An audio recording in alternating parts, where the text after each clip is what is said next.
pessoal, tudo bem? Aqui é a Nanda Carvalho do Joinville Cast e estamos em mais um Pod Pocket.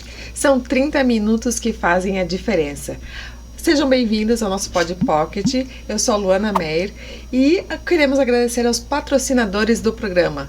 A Ocoteia Filmes, que é a nossa casa, a V0 Marketing e a Meyer Advogados. E estamos aqui com o Everson. Seja bem-vindo! Ela Muito acertou obrigado. o nome! Pessoal, estamos aqui com o Everson da Schmoller Cidadania. Everson, se apresente. Seja bem-vindo. Muito obrigado, agradeço primeiramente o convite, né, de que vocês fizeram novamente, né, a gente já fez um aí que foi bem legal, né, inclusive quem não assistiu, assista, né. Ficou bem legal. Vale a pena conferir. Bom, meu nome é Everson Schmoller, né, eu sou da Schmoller Cidadanias Europeias e eu fico muito feliz de estar aqui com vocês e eu acho que esse bate-papo hoje vai ser muito importante para as pessoas esclarecerem as dúvidas relacionadas à cidadania europeia, né. Exatamente. E foi por isso que chamamos o Everson. Porque nós sabemos que tem muitas pessoas que têm interesse, mas existem várias dúvidas. E diante disso, Everson, nós compilamos aqui algumas dúvidas para tirar com você hoje nesse Pod Pocket com 30 minutos de duração. Vamos lá? Está preparado? Vamos lá, claro. Enfim, os tambores. Não, brincadeira. Vamos lá. Então, a gente vai começar, Everson, com você nos respondendo o que é necessário para ter a cidadania europeia. É necessário, primeiramente, você comprovar que você tem um ancestral direto que tinha a cidadania europeia, né? Que era um cidadão daquele determinado país, seja Alemanha, Itália, Luxemburgo, enfim. Basicamente, você precisa comprovar sua ligação com esse ancestral que tinha a cidadania deste país e aí é possível fazer toda a documentação para que você também possa herdar e adquirir, né, essa cidadania europeia, esse direito. Certo. E como eu comprovo? Através da documentação, né, das certidões de nascimento, casamento e óbito, né, dependendo do país, mas basicamente são esses documentos necessários para que você comprove a ligação sua com esse ancestral. Existem casos onde é necessário uma documentação complementar e aí é necessário analisar caso a caso. Mas basicamente são certidões de nascimento, casamento e óbito de todas as gerações, desde o ancestral que possuía a cidadania europeia até você. Certo. E me diz uma coisa, tu quer... Pode perguntar. Eu tô com uma dúvida. E é qualquer geração ou pode ser... Ou tem que ter geração direta, alguma coisa assim? Por exemplo, tem que ser meu pai, ou tem que ser meu avô, no máximo?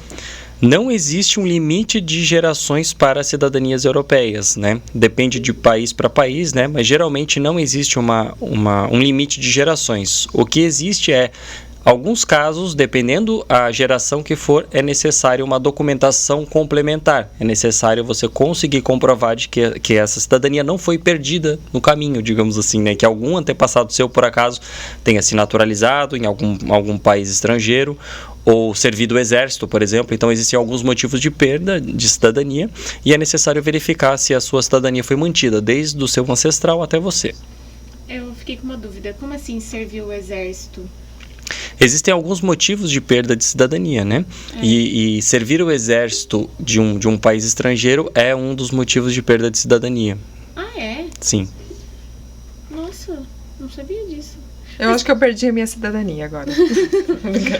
Mas aí tem uma informação importante, porque existem, quando você vai servir exército, existe o serviço obrigatório, que é aquele que você fica um ano, e existe o serviço voluntário, onde a pessoa se voluntaria e muitas vezes fica mais tempo lá. Então, assim, eu tenho um cliente, por exemplo, de cidadania austríaca, que o avô dele serviu o exército, mas serviu apenas um ano. Ele não seguiu carreira, ele não ficou lá no exército. Então, neste caso, sim, foi possível. Mas qual o motivo, assim? Eu não consegui entender. Beleza, ele serviu o exército e aí ele perde a cidadania dele? Porque o que acontece? Muitos países consideram que quando a pessoa serviu o exército, né, ela se dedicou mais para aquele país, né? Essa pessoa, ela quis fazer parte de um outro país, de certa forma, entende? Então, assim, ela... existem questões de segurança nacional, várias questões, né? Então eles, por esse motivo, fazem a perda da nacionalidade das pessoas, né? Porque a gente não tem uma noção agora de guerras, como é exatamente, né, num período de guerra. Mas você imagina na Segunda Guerra Mundial, por exemplo, um cidadão polonês que tenha servido o exército alemão, isso para eles é algo bastante grave, entende? Então, eles consideram que servir o exército de um outro país pode ser um motivo de perda de nacionalidade. Então, eles fazem isso. Caraca, até isso, né? Pessoa não grata. É quase isso. É porque, né, tipo, você serviu o exército de outro país, por que não serviu o teu, né, do teu país? Já começa por aí, né? E aí também tem essa questão, talvez, de sigilo, como tu falou, informação. Exatamente. Então, essa pessoa, ela teve uma determinada patente nesse outro exército, dependendo o que ela fez, né? Porque as pessoas não sabem. Pode ser espiões, existem várias situações aí que podem estar... Então, assim, só para ficar bem claro, digamos que eu tenha dentro, vamos supor assim, o meu bisavô, ele serviu ao exército de outro país. Então, pode ser que eu não consiga a minha dupla cidadania. Basicamente isso. É necessário sempre fazer toda a averiguação de toda a documentação, avaliar caso a caso. Mas numa situação dessa, assim... Existe a possibilidade de ser negado. Mas, por isso que eu digo, é necessário sempre avaliar caso a caso e pegar toda a documentação e avaliar, porque de repente a geração seguinte também tinha aquela nacionalidade que foi transmitida, e aí você vai puxar, digamos assim, você vai herdar a cidadania daquela geração que tinha a nacionalidade, entendeu? Entendi. Pô, que bacana. Então, às vezes o seu bisavô lá, por exemplo, podia ter um motivo de perda de nacionalidade, mas ele passou a nacionalidade para a geração seguinte, e assim você consegue, né, fazer a sua nacionalidade ainda que alguém tenha servido o exército. Então, e isso é também importante ser avaliado, né, toda a documentação e verificar se existe a documentação que você consiga fazer essa comprovação de que não foi perdido a cidadania. Ficou claro ou não? Ficou claro. Não, perfeito. Legal, ficou claro sim. Eu vou passar para a próxima pergunta então. É possível ter mais de 2 cidadanias? Sim, é possível você ter mais de uma cidadania e, inclusive, uma não anula a outra. Então, se você tem direito, principalmente o ius sanguinis, né? Se você tem direito através de algum ancestral direto que tinha cidadania, você pode adquirir essa cidadania e essa cidadania não anula a sua brasileira. Então, você também não perde a cidadania brasileira. Então, por exemplo, se você tiver um avô alemão e uma avó italiana, você pode adquirir a cidadania alemã e a cidadania italiana, e você vai ainda ter a cidadania brasileira neste caso. Uma não anula a outra. Exatamente. Tem um limite? Não existe um limite. Existe uma questão de cada país que você possui a nacionalidade permitir que você possua essas nacionalidades, né?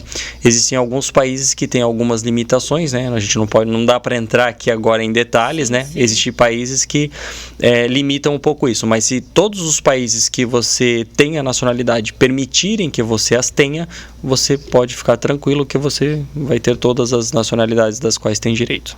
Para ficar assim um pouco mais claro, né? Eu sei que é um assunto muito denso para entrar, mas dá um exemplo assim dessa situação de tipo, um país não permitir. Seria mais ou menos tipo, vamos supor, a Alemanha não permite que você tenha a nacionalidade de outro país, exatamente, né? Nesse jeito. E aí, por conta disso, você não consegue ter a nacionalidade de outro país se você já tiver a da Alemanha, vamos supor. Seria isso? Basicamente assim, o que o país leva em consideração é a forma como você adquiriu essa cidadania. Então, por exemplo, se você se naturalizou em determinado lugar, isso pode impedir que você adquira uma outra cidadania, entendeu? Então, assim, para você conseguir uma cidadania através de naturalização de 2 países diferentes, isso já é bastante complexo, entendeu? Entendi. Porque eles levam várias coisas em consideração nesse sentido.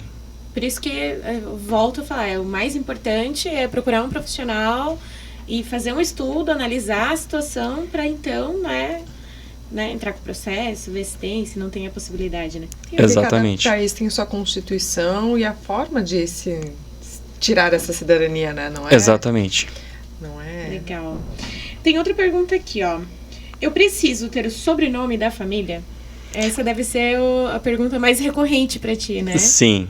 não existe essa questão de você ter o sobrenome da família, porque o que será analisado é justamente a sua ligação com esse ancestral que possuía a cidadania europeia.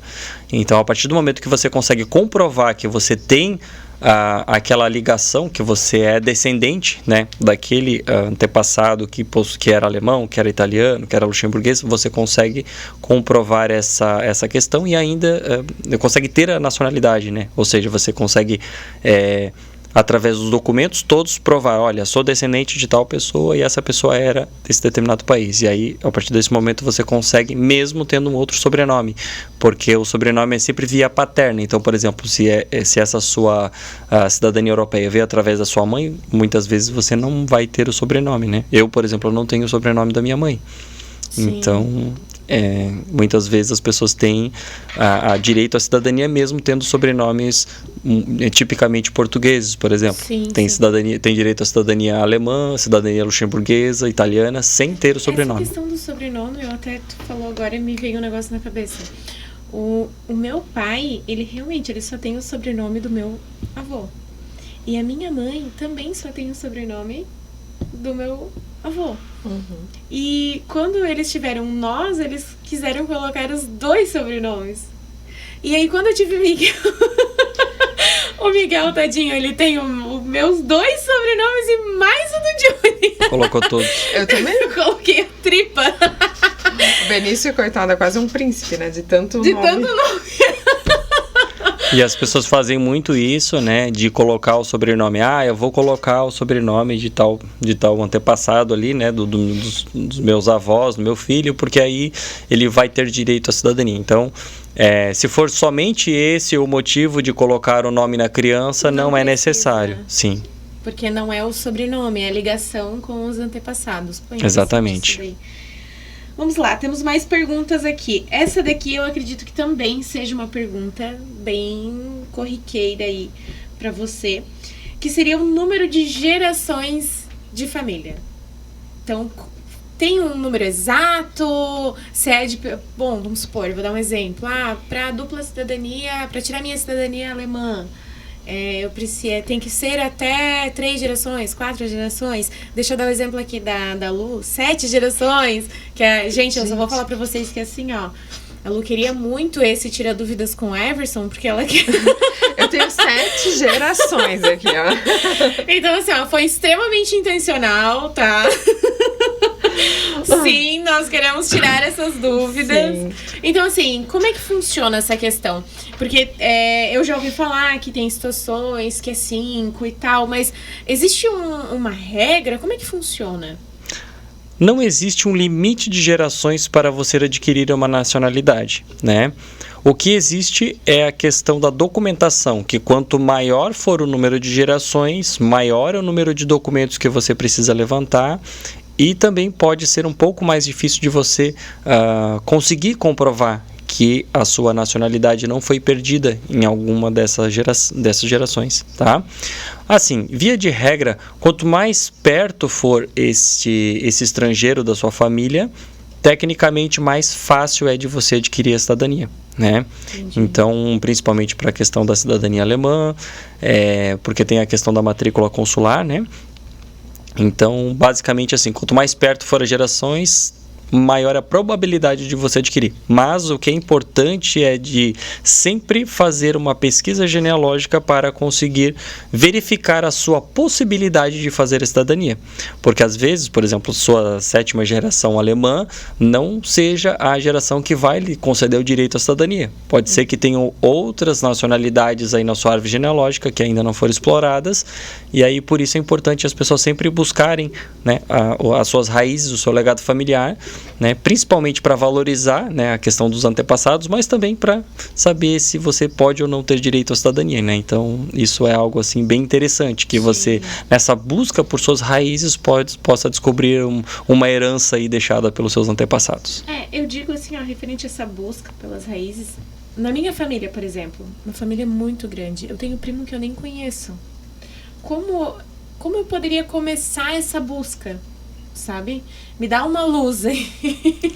Então. Como que eu poderia começar? Porque assim, só pra entender, A minha avó teve 12 filhos. Cada filho dela teve uma média de 3 filhos. Fora quantos filhos cada filho teve. Gente, é assim, ó. Família bastante numerosa. A do meu pai foram 9 filhos que a minha avó paterna teve. Novamente, na família do meu pai, a média de filhos não chega a 3. Porque teve um que teve 2, teve um que teve 1, mas também teve aquela que teve 6, mas não chega a uma média de 3. Mas também, cada filho teve mais filhos e assim a família... É uma família bastante numerosa. É bem numerosa. Então assim, e eu vou ser bem sincera contigo. Meu pai, por exemplo, de uma família extremamente humilde, né? Eles comiam farinha com leite. Não sei se vocês já ouviram falar disso. Eles comiam farinha com leite e açúcar. Já. Mingau. Então, assim, ó... eles não têm documentação, eles não têm nada, sabe? Então, assim... Por onde que eu poderia começar? Existe algum banco de informações, sabe? Me dá uma luz aí. Bom, existem várias... Sempre chora. Não, brincadeira. Existem várias formas de você pesquisar as suas origens familiares, né? Você pode fazer isto por conta própria. Muitas pessoas optam por essa via também, né? Para conversar com seus avós, com seus tios-avós e tentar conseguir algumas informações. Mas chega a determinado momento que, quando você é leigo, que as coisas começam a se tornar um pouco complexas. Por quê? Porque é preciso vários conhecimentos na área da genealogia para que você consiga encontrar, né, essas informações. Então, você pode fazer isso sozinho, mas assim, é interessante quando você contrata uma empresa para fazer isso, porque existe a questão da expertise, né, de já saber exatamente quais são os caminhos, né, para que você consiga resgatar a sua história da forma mais completa possível, né. Então, pessoas que têm especialização nessa área conseguem encontrar muito mais informações a respeito da sua família, né. Nossa. Mas então existe esse serviço com vocês. Vocês conseguem me ajudar? Resgate familiar. Sim. Vocês conseguem me ajudar nessa busca para, digamos, seria construir a minha árvore genealógica. Basicamente isso. Exatamente. Nós fazemos todo um trabalho desde o início, né, da pessoa que não sabe absolutamente nada a respeito da sua família. Inclusive, teve cliente que me mandou mensagem hoje e disse assim, Everson, eu quero fazer a minha árvore genealógica, mas eu não tenho contato com os meus parentes que são distantes, etc. E eu queria saber como que você pode me ajudar. Eu falei assim, não, a gente vai coletar as informações mínimas que você tiver a respeito da sua família, que é dos seus pais e dos seus avós, né? Muitas pessoas têm os seus avós vivos, etc. Então a gente pega essas informações e a partir daí a gente inicia toda a pesquisa da árvore genealógica da pessoa e avança algumas gerações para descobrir qual é a possibilidade que ela tem de adquirir uma cidadania europeia. E o que é interessante é que muitas pessoas têm direito e não sabem. Então a pessoa pode estar perdendo uma ótima oportunidade aí, né, de conseguir uma cidadania europeia que, né, dá muitos benefícios. Até porque... Desculpa. Vai, fala. Tu que quer saber as informações e eu que tô perguntando. Não, mas até porque... Eu vou te dar até um exemplo. Meu Deus, não poderia estar falando isso aqui, né? Mas vamos lá. Eu tenho tios que não se falam porque brigaram há muitos anos e não se falam. Imagina, sabe, entrar num assunto, tentar unir a família, sabe? Eu acho que realmente, se tivesse, assim, né, alguém que pudesse me ajudar, que pudesse fazer isso junto comigo, porque como tu falou, às vezes eu tenho, mas não consigo entrar com o processo, não consigo fazer nada justamente por isso, né? E não sabe nem por onde começar, né? Sim. Eu acho que as pessoas não devem se prender a essa questão familiar, porque elas imaginam que essas informações vão estar só com a família. E na realidade essas informações estão em cartórios, em igrejas, em diversas cidades, muitas vezes, né, onde os seus antepassados moraram, etc. Então, por isso é importante que você tenha minimamente as informações da sua família, né? E claro, as pessoas podem fazer isso também de forma autônoma, né? Mas existe uma grande probabilidade da pessoa se frustrar, né, nesse caminho, porque quando você não tem o conhecimento de fazer alguma coisa, aquilo geralmente é difícil, né? Então, você imagina, se você nunca cozinhou, você vai lá tentar fazer um carbonara ou fazer um negócio assim, você não vai conseguir, né? Eu já tive essa experiência, né, de tentar cozinhar alguma coisa e ter que pedir socorro para minha esposa, porque não soube fazer. Ai, deixa eu contar então. Uma vez eu fui fritar pastel e era a primeira vez que eu ia fazer pastel na minha vida. Meu, isso daqui é humilhante, tá? Façam um corte disso depois. Aí, eu, né, enrolei o pastel lá, o garfinho aqui, o dedo fica inchado, né? Tu fica apertando com o garfo, meu... Depois de vários pastéis, o dedo fica assim, ó, inchadaço. Daí, peguei o pastel e, pá, coloquei na frigideira. E não tirei o plástico. Ai, que desespero. Daí, aquele pastel começou a ficar... Oi. Bom, pelo menos só aconteceu uma vez, tá? Para de rir de mim, Misa. Tem um ditado muito, muito interessante, né? Eu gosto muito dos ditados populares, né?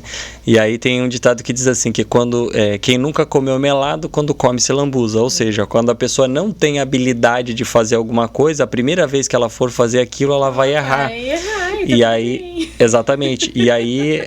a pessoa precisa se perguntar, né, o quanto ela está disposta, né, nesse processo, né?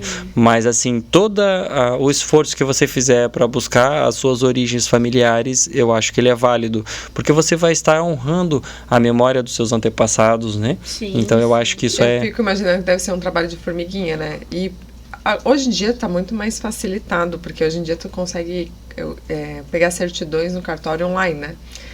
Mas deve ser um trabalho, né? Começa a certidão do teu pai, do teu avô, do teu bisavô, do teu tataravô. Sim, agora tu imagina tu fazer sozinho. Não, é muito complexo. Né? Tipo assim, tu vai perder muito tempo e às vezes vai se frustrar. E tempo... Gente, a gente não consegue recuperar o tempo. Agora, se tu tem uma ajuda, é diferente. Porque tu tem um norte. Não, eu preciso fazer isso. Então, tudo se torna mais fácil. Eu tenho uma pergunta ainda sobre isso, que a gente estava conversando aqui e me veio na cabeça e eu pensei, né, por que não? Até porque eu tive um caso na família, assim. Socorro, Deus. Digamos que eu conseguiria a minha cidadania, né, por uma pessoa lá, um tio, um avô, enfim. E esse avô, ele fez alguma coisa muito errada, assim, sei lá, ele foi um assassino, ou sei lá, ele foi procurado pela Interpol, não sei, me veio essa pergunta agora na cabeça. Será que ainda assim será que isso não seria um dos motivos de talvez perder a cidadania? Não sei, eu viajei um pouco aqui na situação. Olha... Por incrível que pareça, essa é uma pergunta assim, bastante inusitada, mas existe uma resposta. Veja, por exemplo, as pessoas que são descendentes dos nazistas na Segunda Guerra Mundial, as pessoas que... Porque quando teve a Segunda Guerra Mundial, os nazistas, eles fugiram para vários países, né? Teve alguns que vieram para o Brasil, muitos foram para a Argentina, então tinha uma comunidade enorme de nazistas que vivia na Argentina. Por incrível que pareça, os descendentes dessas pessoas têm direito à cidadania alemã. Ai, por quê? De repente, a questão... meu avô, Hitler. Porque essa... Socorro! Essa é uma coisa séria. Mas ele não teve descendentes. Ai, graças a Deus. Não precisa cortar. Deixa assim que eu gostei. Continua. Ele tem familiares, né? Ele tem familiares que vivem nos Estados Unidos, tentam viver de forma anônima, e eles inclusive decidiram todos não ter filhos. Nossa. Porque isso foi algo que impactou bastante na família deles, eles decidiram não ter filhos. Nossa, que impactante mesmo, né? Existem alguns documentários, algumas coisas assim a respeito desse assunto. Então esses descendentes de nazistas, é isso, né? Meu Deus, não tô ofendendo ninguém. Não, os descendentes de pessoas... Eles, né? Ainda tem direito.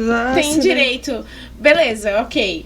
Referente a eles, ok. Mas se tiver alguém assim que fez alguma cagada muito grande mundial, não tem problema. Tipo, a pessoa... Tipo, eu que sou uma descendente do cara lá, não vou ter problema com isso. Eu vou conseguir tirar normal. Putz, Claro que sim, né?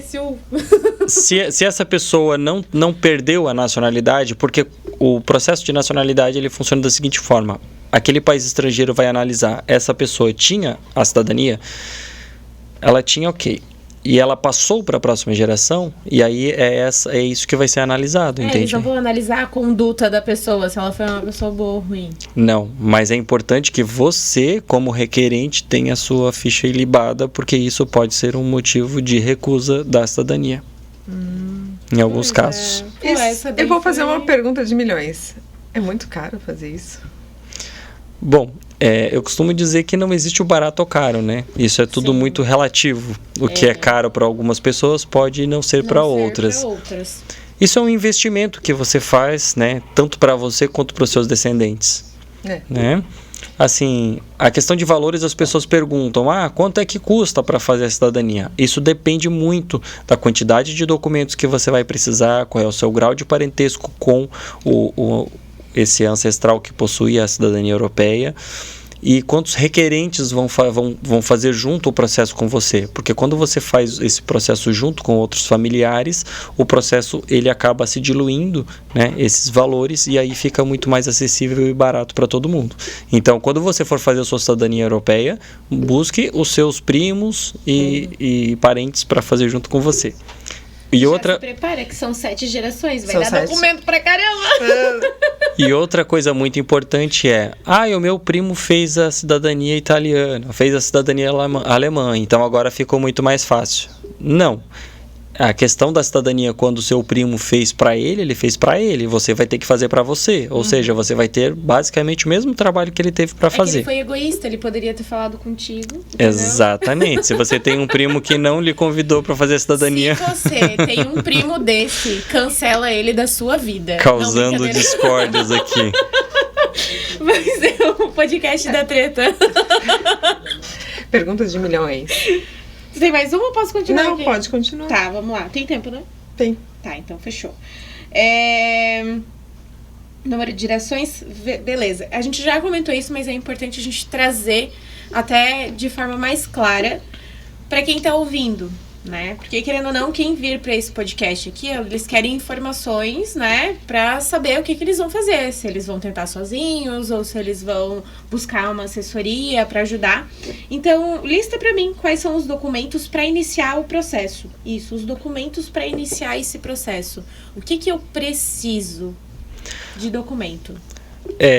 Como a gente está falando de cidadania europeia, a gente está também falando a respeito de vários países, né? Sim. Então, para não ser assim muito específico com relação a todos os documentos necessários, porque cada país pede um conjunto de documentos diferentes, eu vou citar de uma forma mais generalizada.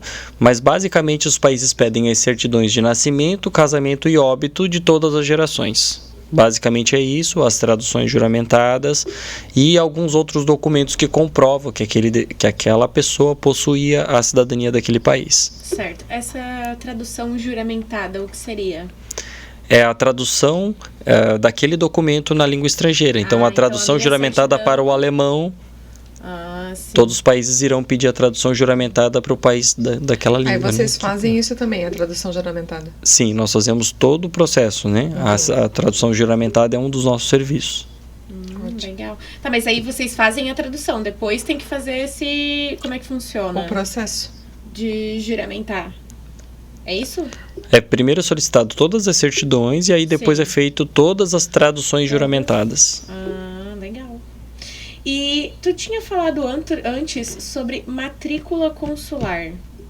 O que é matrícula consular? Explica assim, minuciosamente. Eu volto a te falar que, querendo ou não, a nossa audiência não é uma audiência que tenha expertise, então a gente precisa trazer a informação assim, bem esmiuçada, o mais explicativo possível, né? Então, explica assim, no detalhe, o que seria uma matrícula consular e para que ela serve, basicamente quem que pede, se existe um país específico que pede, me traz algo sobre ela.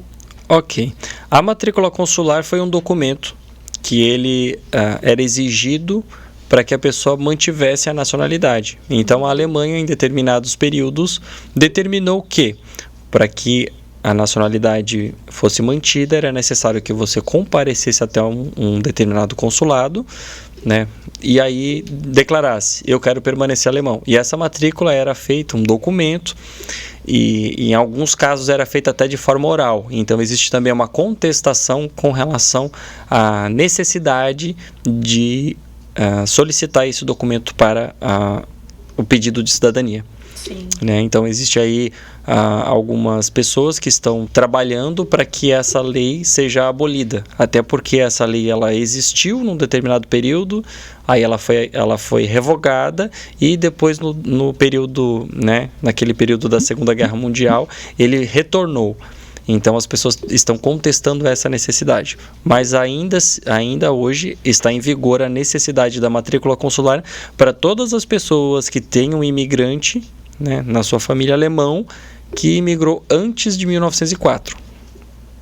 Então, assim, como era necessário de 10 em 10 anos essa matrícula consular, para todos os imigrantes que vieram antes de 1904, essa matrícula consular é solicitada. Eu vou precisar da matrícula consular, então, porque meu veio 1800 e bolinha. A Lu, ela tá aqui hoje. Aqui só pensando, o que eu vou precisar todos os anos, imagina? Amiga, tu não precisa de nada, é só chamar o Everson. Deixa eu te fazer uma pergunta. Até antes de seguir aqui. Eu consegui a minha cidadania, vamos supor, alemã.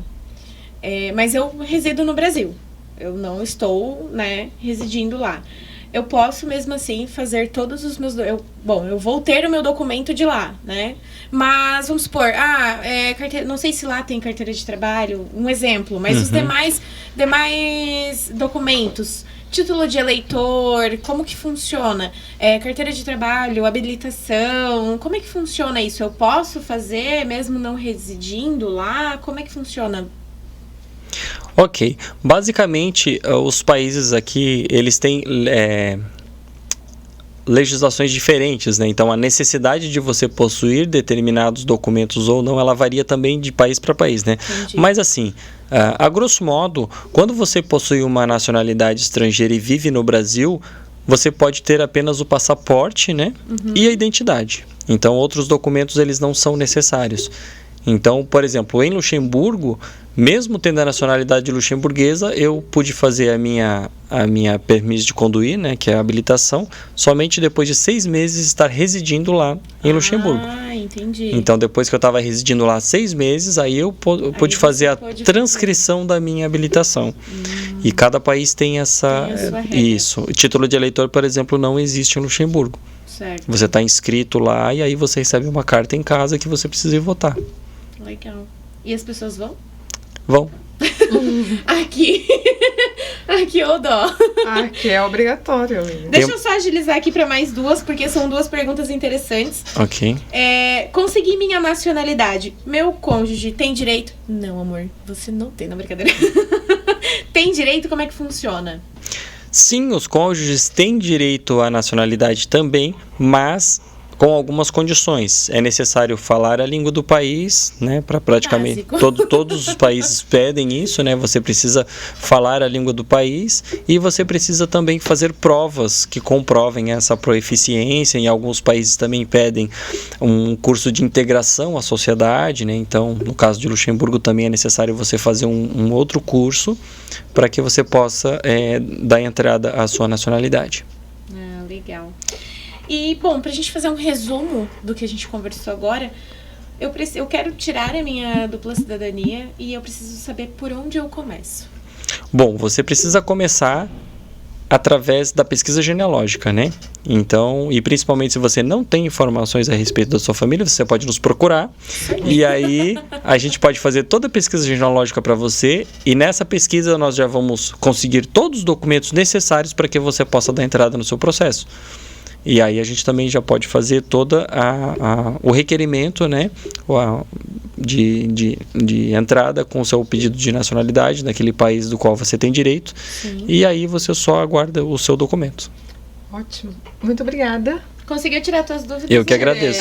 Agora eu tenho que preencher, porque daí ele mandou um formulário pra eu fazer, eu tenho que preencher aquele formulário. Boa sorte. Então é isso, Everson, muito obrigada. Eu que agradeço. Por você estar aqui de novo com a gente. Mas tirando todas essas dúvidas, a gente realmente está aproveitando esse tempo que tu tá aqui no Brasil para tirar essas dúvidas, porque nós sabemos que tem muita gente aí que tem essas dúvidas, gostaria de, né, estar buscando sua dupla cidadania, mas realmente não sabe por onde começar. E eu espero que esse podcast tenha dado um norte e também as pessoas te procurem, né? Porque a gente já conseguiu entender que sozinho não é impossível. Mas tu vai perder um pouco mais de tempo e tudo mais, então é mais fácil ter alguém que vai te ajudar. E converse com os primos.